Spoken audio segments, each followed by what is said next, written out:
Okay guys, let me tour you in our room for this stay in Switzerland. And we're in Ibis Hotel. Actually, medyo malayo siya sa downtown. Pero kasi, nag-isip kami kasi ng pinakamura. So, pinaka-budget. Kasi alam niyo naman guys, sa Switzerland, medyo may kamahalan dito guys. And, hindi naman kami maarte. Kaya, pack lang, carry lang. So, let's start the tour of our hotel room.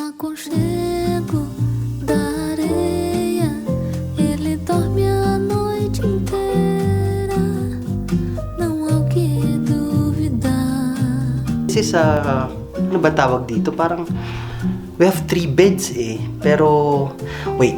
So first, this is the door. This is the door. Tapos nakakaloka dito, maghihiwalay pa yung CR, which is this one, itong maliit na to. Look. Nakakaloka oh. Ayan.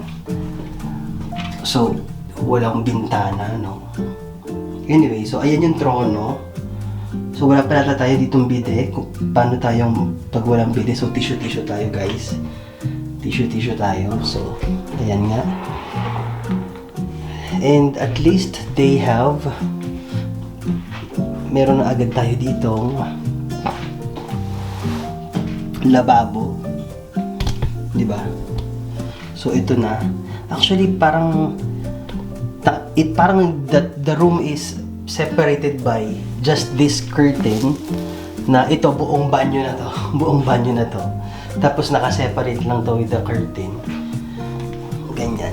Pakita ko sa inyo. Wait lang. Tapos mandun dito yung bag ni Mark. Ito yung bag ko. Ito yung bagahe ni Mark. Actually, yan lang ang dala namin talaga. At saka yan lang talaga yung dala namin usually kapag nag-travel kaming dalawa ni Mark. So, ayan. So, may ganyan. So, kasi parang this one, itong buong to is parang banyo na. And ito yung pinaka shower. Wala na, Chi. Hello. I'm doing a tour of our room. Iniwan po ka sa ating room. Paano mo nalaman? Eh, nakapost eh. Pumasok mo isa. Really? Yes. So, ito yung shower. Ayan, oh, parang okay naman yung shower niya. Malinis naman siya, guys. White. Malinis naman. Tapos, parang walang shampoo. Buti nga lang mahal, nagdala ka ng shampoo. Kasi parang wala silang dalang. Parang walang shampoo dito. Ah, meron. So, meron naman pala. And meron din pang wash ng hands. And for yung ating mga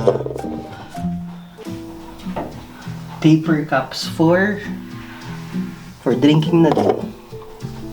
And ayan, so ito nga yung sinasabi ko yung curtain na divided. So, pagpasok mo, ayan na.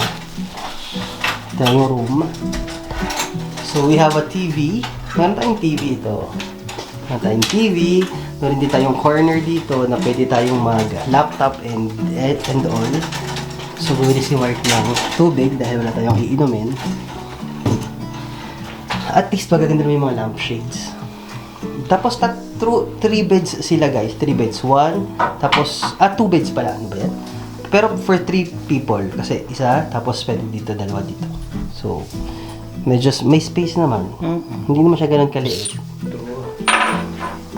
Carry naman. So, that's all. Naglalakabad na si Mark na. That's all for today, doll. That's all for today. So guys, update na lang namin kayo bukas. Mag-chill muna kami dito. Tapos ayusin muna namin yung ilang mga gamit namin. See you tomorrow.